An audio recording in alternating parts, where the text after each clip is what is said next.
Hello, everybody. Welcome to this webinar taking part as part of our Discover Cambridge sessions this week. We'll just give it a few seconds and wait for attendees to join us before we get started.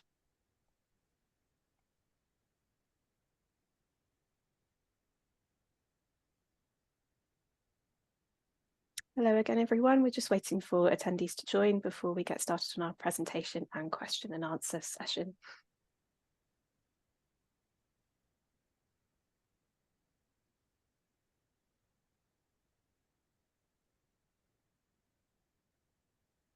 Okay, great. So let's get going.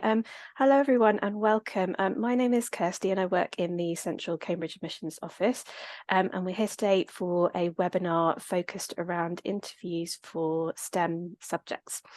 We have around an hour for today's session. So we'll begin with a presentation and follow that with a question and answer session. If you have any questions that you'd like to ask throughout the session, please use the Zoom Q&A function to let us know what your questions are, and we will keep an eye on those questions, and I'll put them to our panel when we've finished. You will have access to the recording after the session is finished. It will be sent to you within a week of the session taking place, and it will also be available on our website if you'd like to watch it back as you plan for your application for postgraduate study.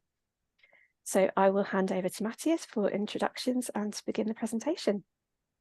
Great, thank you. So welcome. So my name is Matthias, and I'm sort of looking after all matters postgraduate in the School of the Biological Sciences. And with me here today is Christina, a colleague who's my equal in one of the premier research institutes at the Laboratory of Molecular Biology. And he is starting the presentation. So this is all about really demystifying of what goes on in interviews. What's the interview about? How do you prepare yourself for an interview? And it's pretty straightforward once you start to think about it.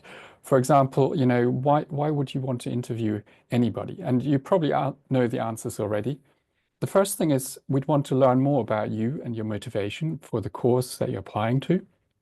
And really, it's to start the conversation, to make sure that you understand, you know, how we teach, you know, because those methods might vary from one institution to the next, and what the expectations would be to make sure that they are compatible, that your expectations are compatible with those of the university. And so, you know, when you think about postgraduate education, you want to think about it's the next step up from undergraduate. It's different. It's much more self-motivated, much more in the spirit of a partnership. And so ultimately, what we'd like to make sure is that both you and the departments or the course that you're applying to are well informed to make very informed decisions about your applications and that it's a good match. So it's about creating the opportunity for you to evidence your potential, to explore suitability of the course or the project that you apply for. So you can present, you know, relevant experience that you may have gathered. And you can also show, you know, how you think, that you've got an agile mind, you can think critically, and you're able to discuss the research proposal if you've drafted some, for example. So what to expect? I'll hand over to Christina with that. So it's quite difficult to know a priori what to expect because there's a lot of diversity in the type of interviews and what's going on. So for example, some interviews will be online, some would be in person, and that creates a different dynamic. Some of the interviews from some departments might involve a set of pre-prepared questions. Some of them will be more tailored to your particular experience and individual background. So it can vary enormously. So if you're interviewing into two different departments, you might find this completely different.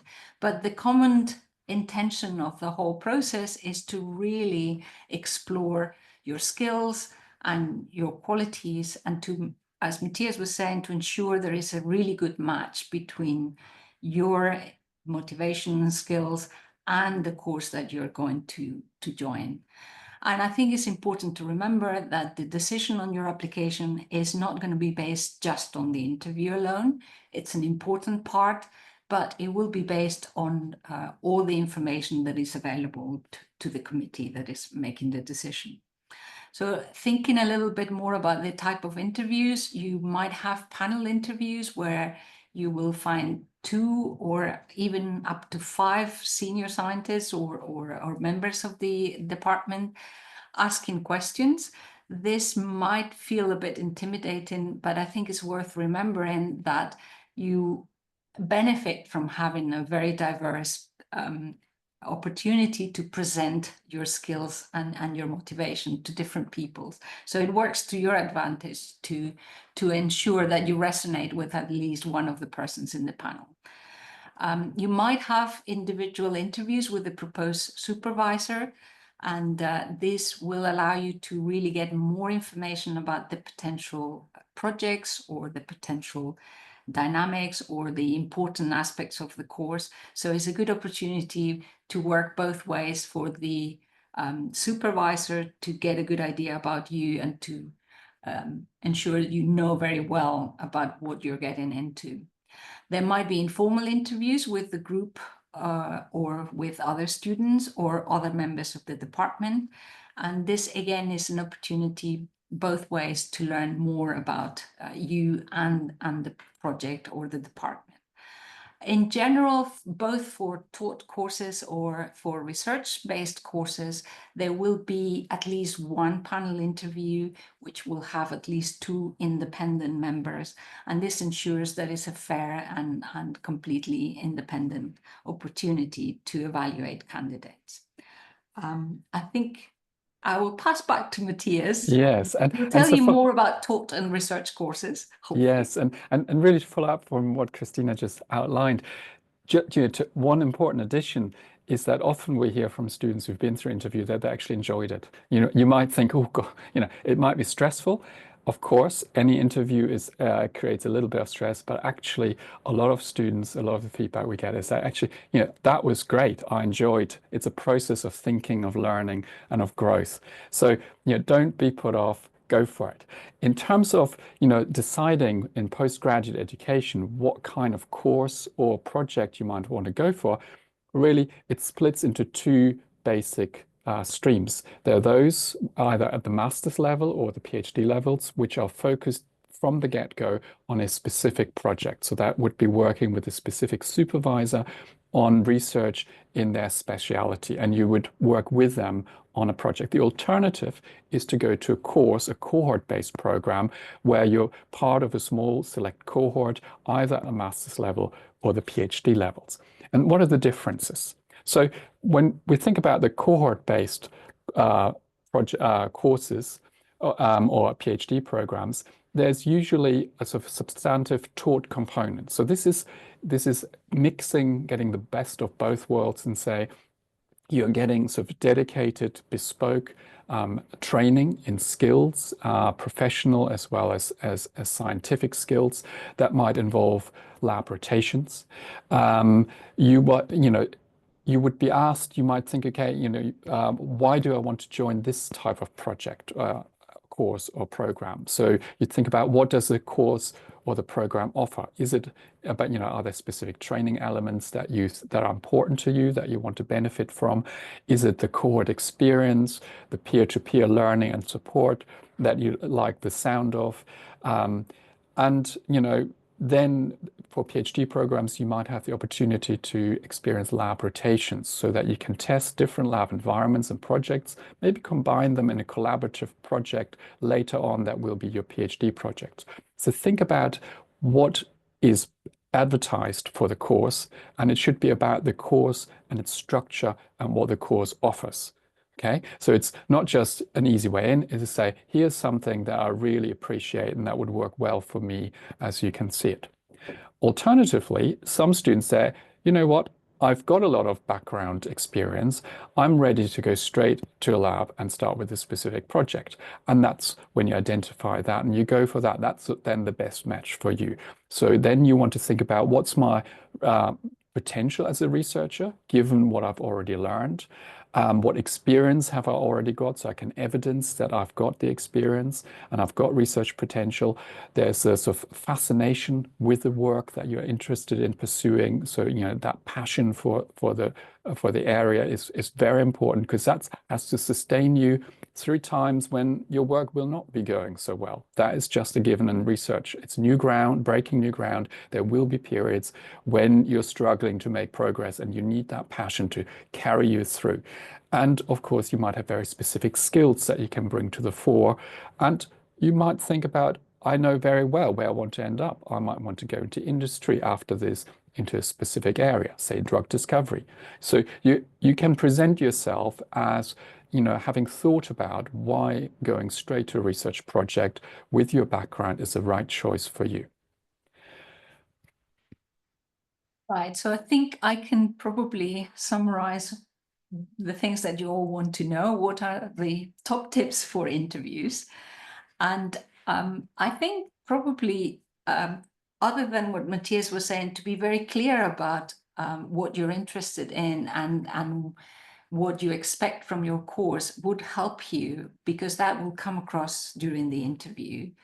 Having said that, there are a few things that you should really remember, and that basically could summarize in one word, which is be prepared. You should expect, and it varies a little bit depending on what course you're applying for. If you are applying for a research project that is specific, then expect to be asked about the background of that project. Make sure you've read around the topic. Make sure that is something that you're really interested in, and be prepared to explain in detail the project, the background, the relevance of the research, and what are the implications for it. If you are applying for a more taught course, then you should expect to get questions about the general background that you have during your academic training. So, if you're a biochemist, you will get questions about biochemistry that might be generic.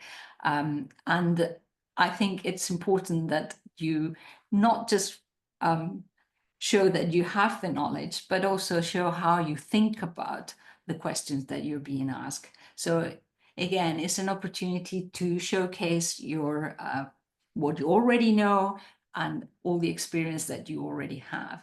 And also, what are the challenges that you expect from the project or from the course?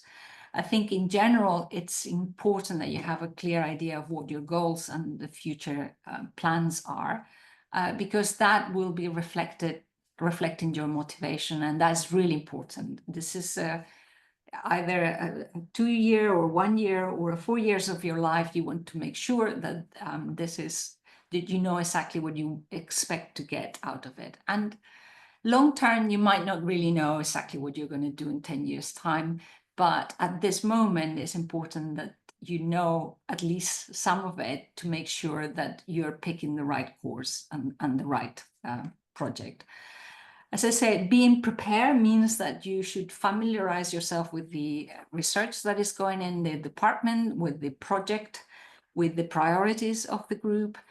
And that means usually reading the papers around the work. And then something that is really important, you're expected to know your own stuff. You are the expert on your own career, on your own background, on your own training. So if you have done a project a year before and you are going to discuss it in your interview, make sure you've just refreshed your memory, that you are on top of your data and your information, and that you actually are able to explain the context and the bigger picture of your project. Don't rely on your memory, because it's sort of not always there. And of course, there are questions that might not have a straight answer, or that you might not know the answer to. And I think in that case, it's a really good policy to be honest and say, I don't know. But at the same time, we expect that you would be able to make some educated guesses about exactly where would you start answering that question, or how would you go about it. So don't just get stumped with it. Just think, maybe I don't know about this, but based on what I know about the question, I would probably like to explore this and that. And it's fine, because not everybody knows all the answers to all the questions, and sometimes it's too new, so nobody really knows. And finally, in a lot of the interviews, you might be asked if you have any questions. This is not usually a trick question for you to show off, but it's a real opportunity for you to ask genuine questions about what you want to know. So I think if you don't have any immediate questions, it's fine, but it's worth thinking about, oh, is there anything I would like to know that I haven't been able to find out so far? So that's an opportunity for you to learn more about the things that matter to you. And I think that's my wisdom finish there. But if you have anything else, Matthias, to add, I think in general, it's an enjoyable experience and it's a nice opportunity to talk about what interests you. So most people find it enjoyable. Yeah, I completely agree. And our panels also report that back. We've got lots of colleagues who actually enjoy the interview process because, you know, we're in the business of learning and we learn through the process of exchanging information, through conversation. And the interview is part of that. I always learn a lot just by, you know, listening to what students have done already. And I think that's amazing. It's great.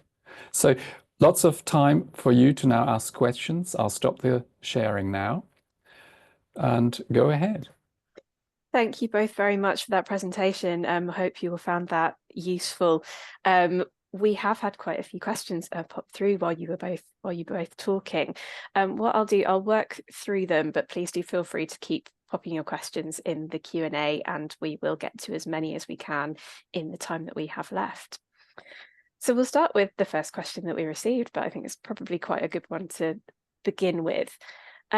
For students who've maybe had experience of undergraduate level interviews, either at Cambridge or elsewhere, could you tell us a bit about the differences between an undergraduate and postgraduate level interview?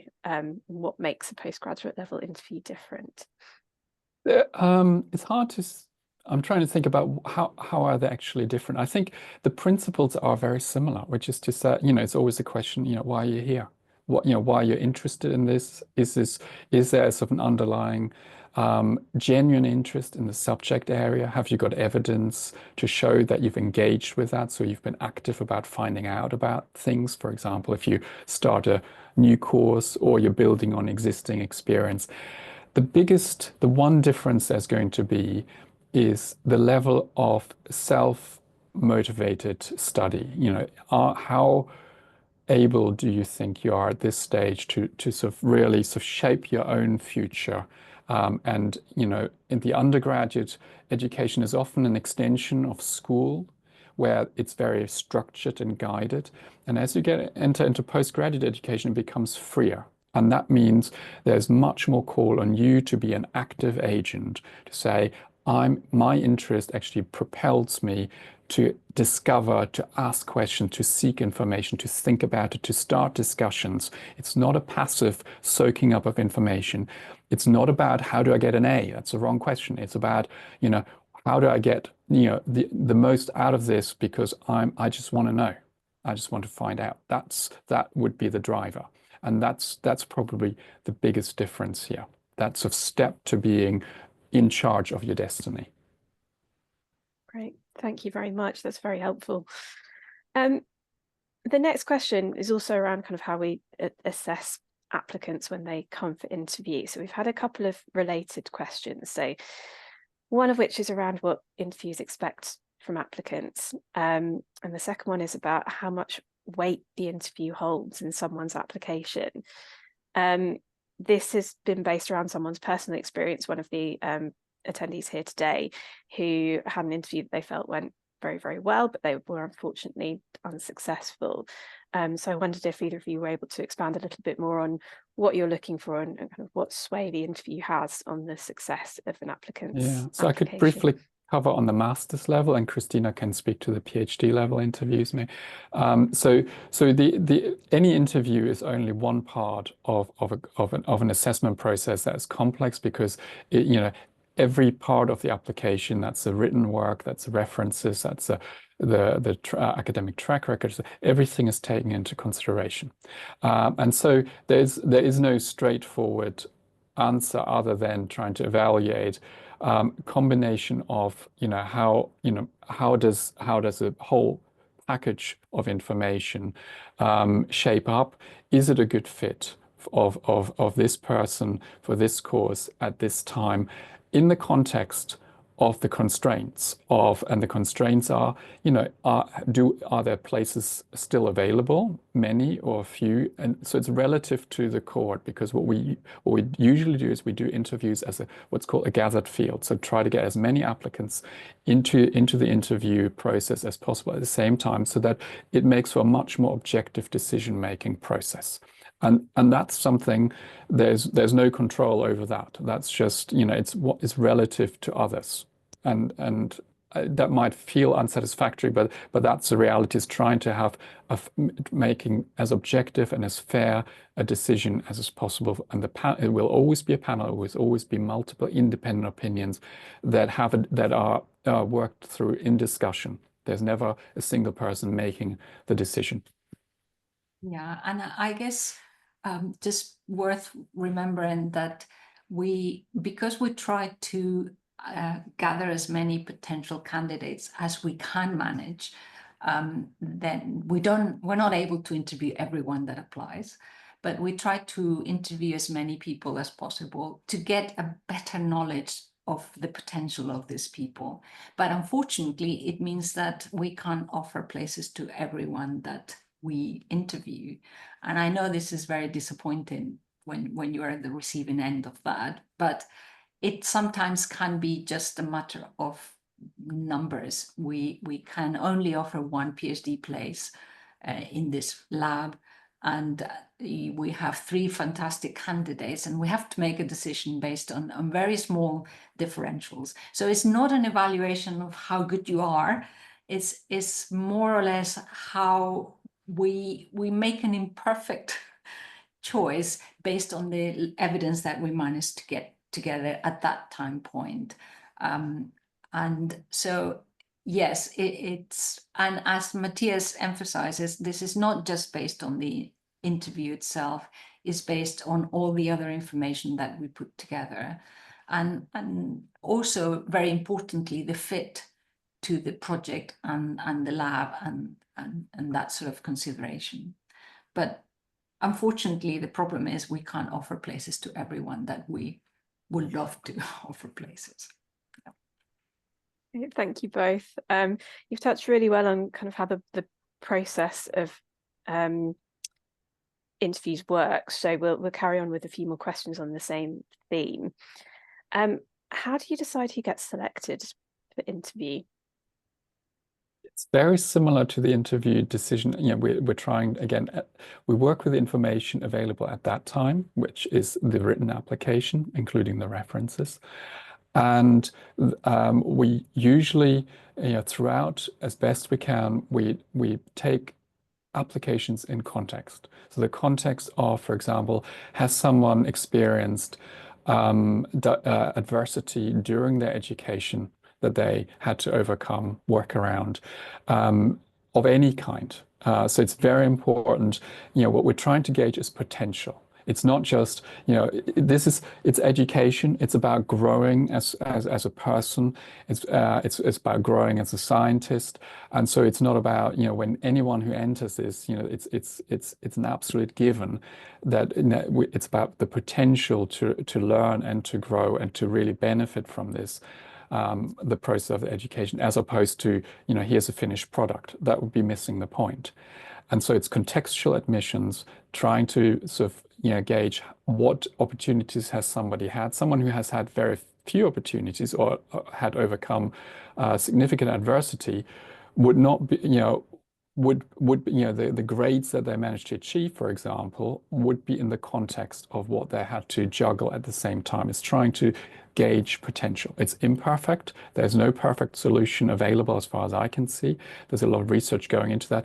We're trying to do the best we can to bring as many people to the interview as possible, because that's another opportunity for students to shine.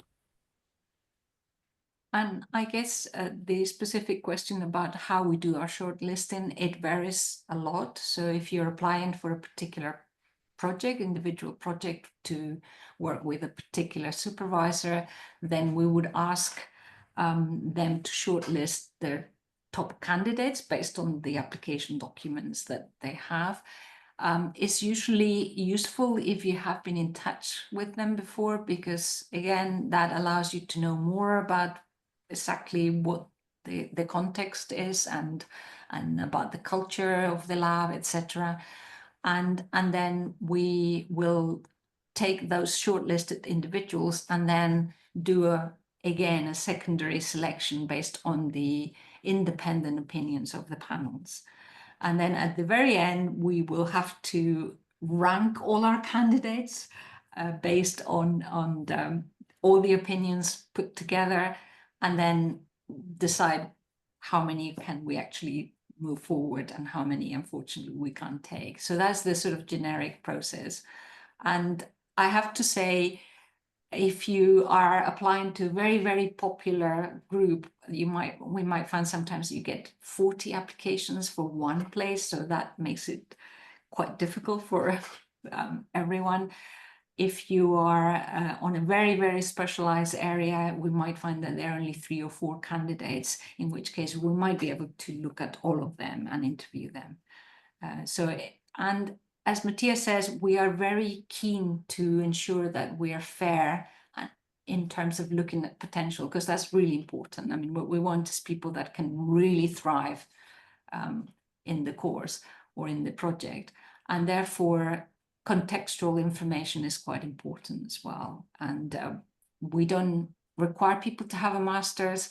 We will be able to consider the potential of people depending on what level they've already achieved, and that's quite important.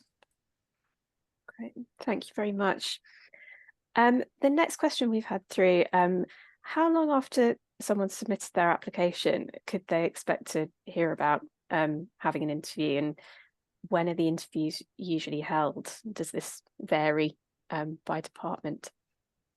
I think that there's a rough guide. If you apply for a PhD, for example, I think then you would be in touch with supervisor. If you apply to a program or course, then the course or the program has a specific deadline for application. So usually the application deadlines are around, for those are the beginning of December. And then often the interviews are in sometime in January or early February. So you would hear, by, usually several weeks before the interview, i.e. by early January time, you would hear. And it's simply the volume, we'd love to be faster, but there's a limit. The volume of application is such that we want to make sure that we have a thorough and fair assessment. Therefore, it takes a bit of time. And so it's not a hard and fast, but expect for early December deadline to find out in early January, what the next step is. Christina. Yeah, and occasionally we operate also on a gather field call, so we have fixed deadlines that are in the website, and we look at all the applicants. Occasionally, what happens is that we will do a initial selection and go through a round of interviews. If there is not a perfect match, we might go back to previous candidates. So as a general rule, we will not give you an absolute answer maybe until mid or late March, because we will need to just make sure that we are considering all the applicants as fairly as possible. And it's rare, but occasionally we get people that get offered and then they say, sorry, no, I already decided to go somewhere else. It doesn't happen a lot, but in which case we will then go through our secondary list. So the whole process might take a little bit of time, but we aim to be as quick as we can, really, because we understand that it is quite anxious to be at the other end and that you need to make your decisions as well. I would say that hopefully the process will take from December until March, and then we're doing quite well. Great. Thank you very much. After interviews have taken place, are candidates able to request feedback on their interview? We generally do not give feedback on interview, and that is, again, it's a logistics issue that number one, the feedback often is not very meaningful in the sense that, you know, it's a complex decision-making process in the context of a very specific situation, projects relative to other applicants, where of course there's confidential information that we can't divulge. And so it's not necessarily, we found it's not necessarily helpful to the candidates, and we haven't got the capacity to do so.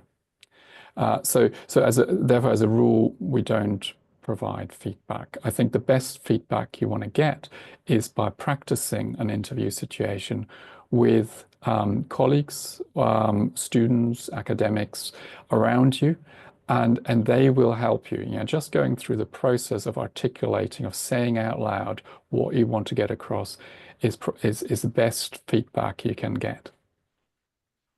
Thank you very much.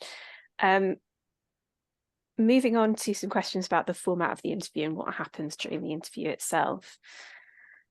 This question leads on very nicely from actually what you've just said. We've had a few questions through about what's the best way to prepare for an interview, and whether there are any recommended resources that students can access before their interview.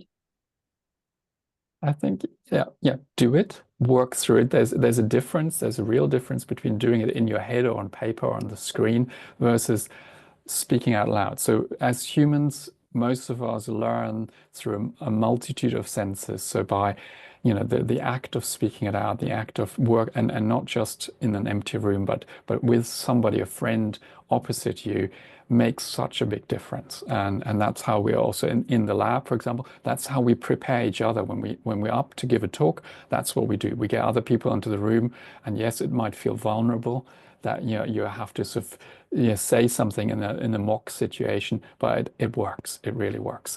The other thing is to think about, okay, if I was on the other side, if I was interviewing somebody and I have a limited number of places or studentships to give away, how would I make the decision? What would I look out for? What qualities? What evidence? So put yourself into the other person's position and think through what you'd be looking for, and you would find suddenly things make a lot more sense. Then, you know, it's not just, you know, asking what's the answer here, but it's you trying to make those decisions. It really helps. Christina, have you got any tips? I think it helps a lot to have an idea in your head about what you want to put across and prepare for that. So you don't know what kind of questions you're going to get, but in general, people are going to want to know about what you've done before. The people are going to want to know how you think. People are going to want to know what's your motivation, why you're interested in this particular course or topic. And if you prepare that ahead and have answers for that, I'm not saying just have stereotypical answers to all the questions, but if you've already been through that in your head, then it will make it much easier to communicate it to other people. So standard questions are going to be, why are you interested in this? You know, expect that question. Everybody will ask it. Or what have you done before? What did you find difficult about your previous experience? What would you do differently? How would you solve this problem? I mean, these are the kind of questions that we all deal with. And so if you already thought about it a little bit in your head, then you probably will have a better way of communicating it. And remember, there is a limited amount of time. So, you know, you have maybe 20 minutes per interview, sometimes a bit longer. So if you have to think it new at the moment, is going to be more difficult than if you already thought through the whole thing. So, and that's why practicing with other people helps a lot. One last thing, everything you say, give it some evidence, a factual evidence of what you've actually done or what you've actually read, in order to substantiate what you say. Anyone can say anything, but you can give the evidence that persuades the other person, yes, you've actually done this or thought about this. I think that might actually answer one of the next questions I was going to move on to, but I'll ask it anyway, just in case there's anything else that you'd like to add. But someone has asked, how do I effectively communicate my motivation for choosing my particular program in the Cambridge interview? I think, as you've already said, kind of being able to evidence is is great. Is there anything else that you wanted A, to a, a expand on? really helpful trick can be this. You have to do what feels comfortable and right for you. So always be yourself. There's no, the moment you pretend to be somebody else, or it just doesn't work. People will cotton on to that very quickly. So be yourself, be comfortable in your own skin, um, and and picture situations. That's the evidence. Say if there's a question of, tell me, how have you come across a problem in the lab practical, and how did you do the troubleshooting? Don't be abstract. Think of a real situation, and it puts you into that emotional space where you can feel and relive the excitement, the frustration, and that's the real lived experience that you get across the evidence. And I think the sort of questions that you're going to get sometimes are going to be, why do you think this didn't work? So don't be worried about not having had a fantastic experience in your research project, because that's science. It normally doesn't work. So I find people sometimes are very anxious about, oh, I did this undergrad project and it was a failure or it just didn't work at all. That's all right. You just need to be able to explain what you learned from it and what is useful about that. So again, it's really about being yourself and talking about not preconceiving things, but we're looking for the potential. So whatever you've done, if you explain it with examples to us, will be quite useful for the decision making. So I think that's some really good advice. I hope the person who asked that question has found that helpful. The next one that's come through, are there any specific kind of technical or research-based questions that are commonly asked in STEM interviews? And additionally, will interviewers ask students to solve problems to test their skills?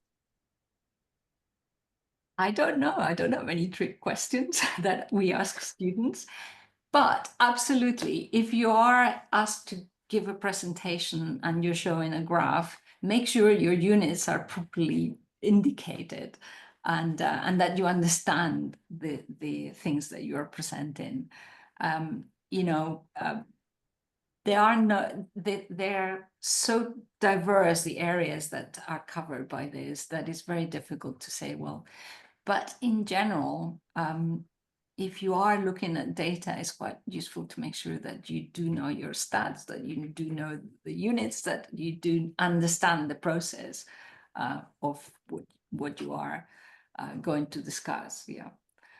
Matthias, do you have a trick question that you asked? No, I don't like trick questions, and I think everyone I've worked with in interviews of various, from undergraduate all the way to various postgraduate interviews, generally the feeling is we want you to shine.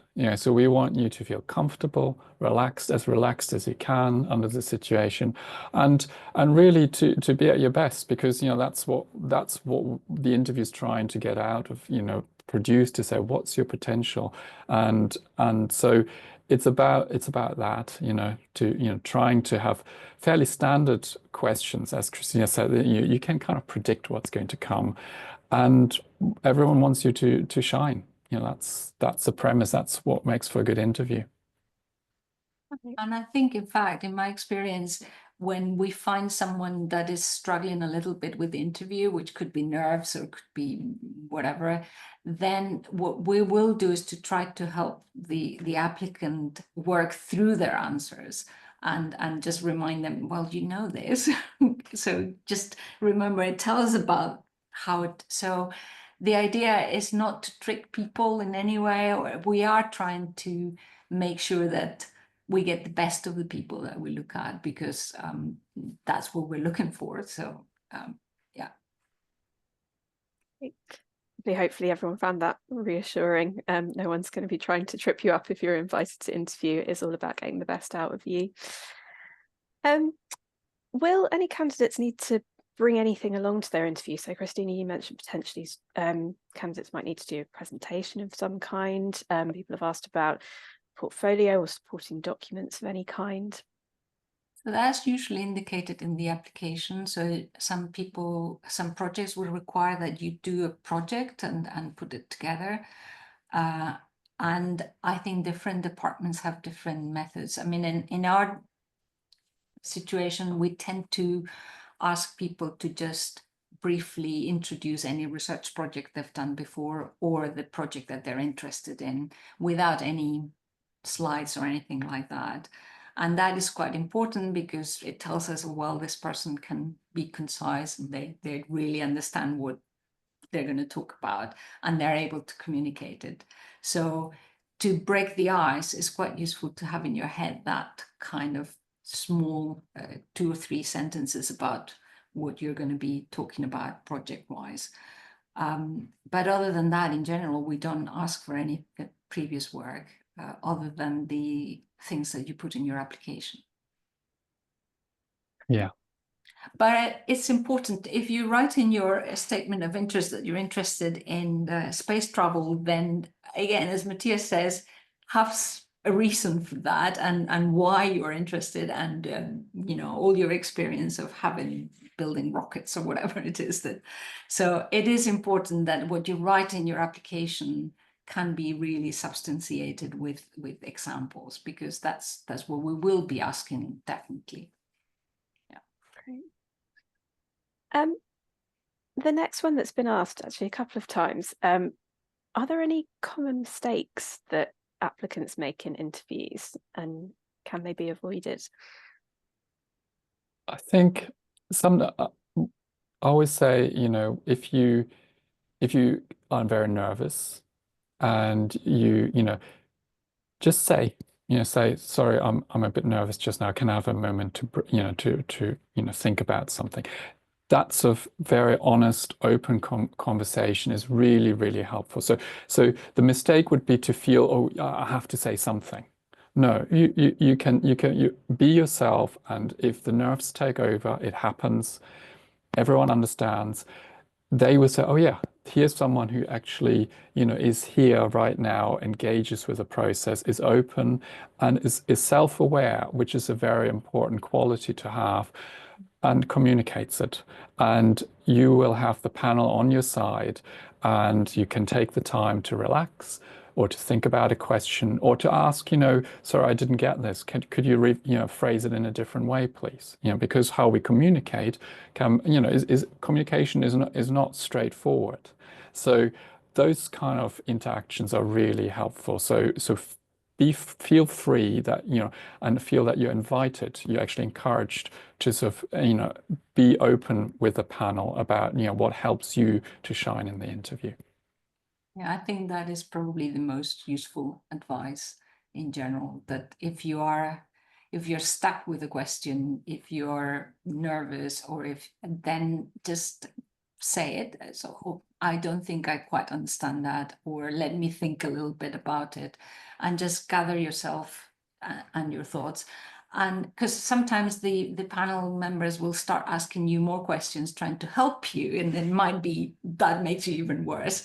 So at that point, if you just come back and say, hold on, I think I'm getting confused here, and give yourself a moment, then you will, I mean, nobody's going to use that against you. Absolutely not. Quite the opposite. Because we want to actually know the answer of what we ask. So we'll give you the time. Thank you. Thinking about other things students might talk about during an interview, outside of academics and previous academic experiences, could students draw from their professional experiences as well during the interview? Yes, absolutely. So any experience that you feel is relevant is well, is useful, is helpful, important experience. So yes, the professional experience you may have, and there's a fusion, right? So some of you may be working as research assistants in a lab environment, be that academic or industry lab, and that is directly relevant. That's a kind of fusion between, where is that professional? It doesn't matter. It's relevant, useful experience. Yeah, and I think, again, don't feel worried about having had gaps in your in your career or in is not uncommon, and the reasons for it, because you might have found that after your undergrad, you decided you needed to work to make some money, so that's totally understandable. And so you haven't continued your education for that reason. So I think it's important that all of these things come across, because the idea is to really understand how well you would fit with and if you have experience in a professional environment, that's incredibly valuable. Yeah. So absolutely, these things will help. Yeah. That actually touches on another question that we've had through. Someone's asked if they've taken a break between their studies, for example, to work. Would that affect their chances of an offer if they struggle to answer any of the interview questions? I know you've covered that a little bit there, Christina. I don't know if there's any more that you could say on that one. I mean, I think in my presentation, I was making a lot of emphasis on be prepared. So if you've been out of the academics for a period of time and your degree finished a year ago, then it's probably worth investing a little bit and trying to refresh yourself and put yourself back into that frame of mind. But in my experience, whatever you've been doing since will have added to your knowledge and your experience.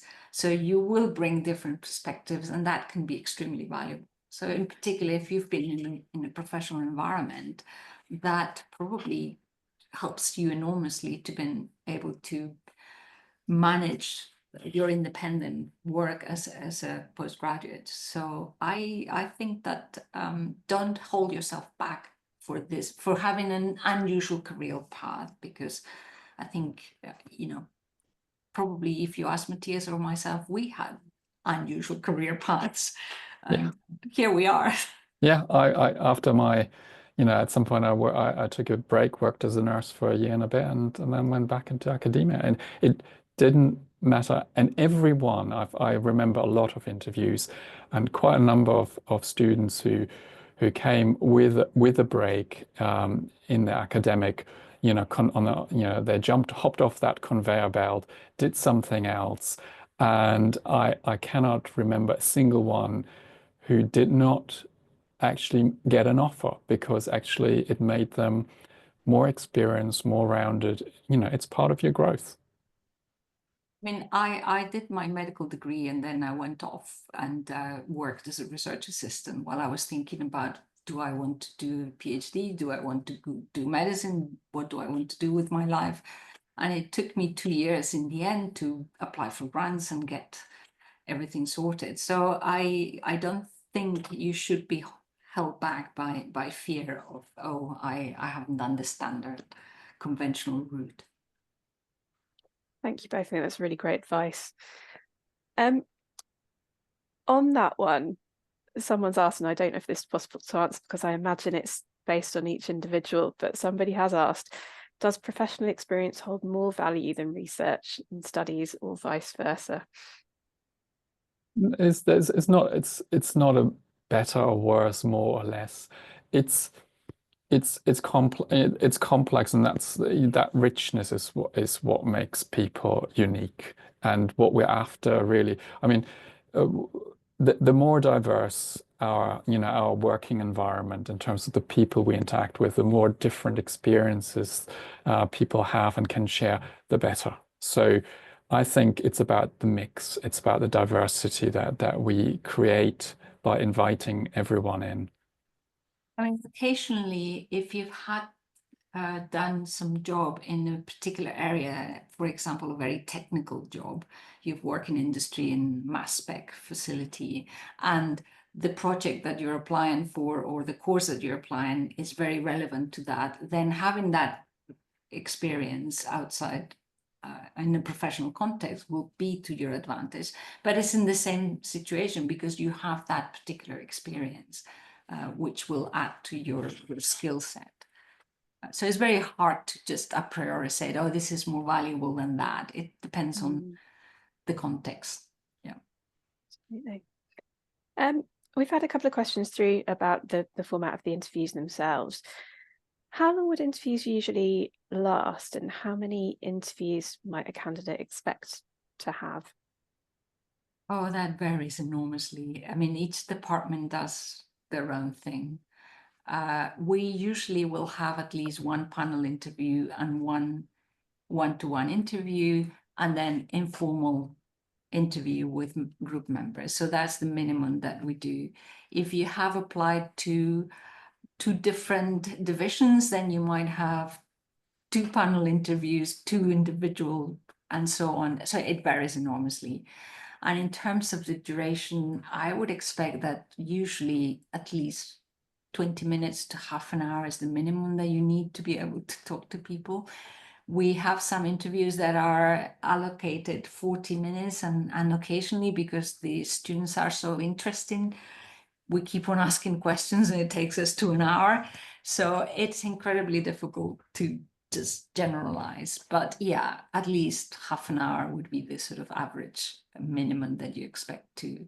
But it could be a little bit less. So if you answer your questions very quickly and very concisely, and they're all happy, they might say, "Oh, perfect. Thank you very much," after 20 minutes. So Yeah, and so that was very much around the sort of PhD situation. For master's course, you would generally expect a single interview, single panel interview, again for the duration around somewhere between 20 to 30 minutes. Thank you very much. A question that's been upvoted quite a few times. People have asked how important it is to follow up after the interview.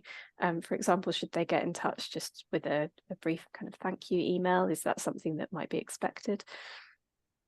No, I think it's not important at all. The context is that if you're applying for a master's course, for example, all of the communication will go through usually an office, an administrative team who are really expert in this, and there's no need to sort of for sort of I would call those maybe superficial courtesies or so.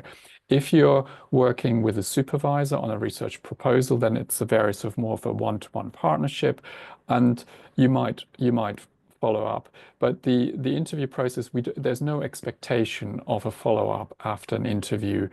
It is, it's the next step where if you're say given an offer, then you'd want to follow up pretty quickly, even if you say, well, I've had other offers too. I'll need to deliberate. When do you need to know? Is there a time limit? So you're mindful of that context. I mean, I don't think follow-up is required to ensure that we are going to look at your application thoroughly, and then there is a process for it, and we will get in touch as soon as we can with instructions. So unless you have a particular pressing question or a real problem where you say, I can't give you an answer because I'm going to hospital or whatever, I don't think it makes any difference whether you follow up or not. Yeah. So every interview will hopefully end by saying, you can expect to hear back from us by date X. So I think you should have there should be an expectation that you're told when can you expect to hear back from, and often we say, well, if you've got any other question and that that wasn't covered, of course please get in touch. But this is really an optional. So do not feel you need to follow up. It's not going to give you any credit points or so, because that'd be an unfair process. The office will get back to you automatically when everything has been evaluated. You'd mentioned there a little bit about the more kind of one-to-one communication that takes place between a candidate and a potential supervisor. We've had a few questions through from people asking if they haven't heard from their department or supervisor when they've been in contact, could they still be offered an interview, assuming here that they have submitted an application? I think if in doubt, ask, send an email, just an inquiry. I mean, we specified on our website that we are sometimes unable to answer all of these requests. As I mentioned earlier, that if a supervisor receives 60 applications, it's impossible to reply to every single one and have a direct conversation with everybody. It's just, there is no time. So I would say that if you haven't heard back after being in touch with the supervisor, just check the timelines. And obviously, if you don't hear anything by January, then it's unlikely that you've made the short list. Yeah, it's not possible to always reply to everybody. We get more than 400 applications that we need to process in 3 weeks or less. So and the same happens to all the different departments. So unfortunately, yeah, we just don't have the capacity. Thank you. And we've got about 5 minutes left, so we'll just take one final question. So we've had a question through that's asked, for some PhD applications where applicants may be interviewed by both a panel and specific members of staff they would like to work with, how would the interviews differ?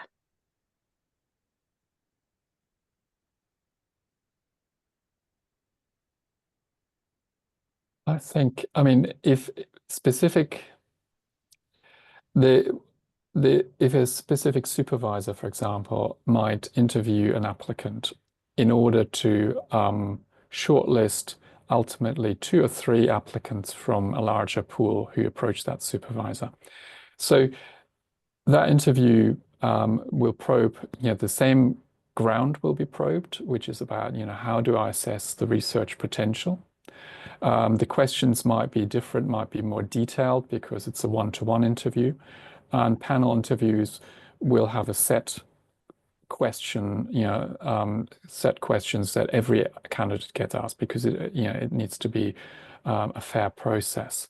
So the areas explored will be similar. The specifics will differ marginally. So I don't, it's around the same stuff, really. Okay, excellent. As we've got some time, we've just had a very small flurry of questions here at the end. So there's just one final one that I'll put to you. Are final offers of a place only extended to candidates who have been interviewed? So will all candidates who are made an offer have been interviewed? Yes, every student who enters postgraduate education has to have gone through an interview process.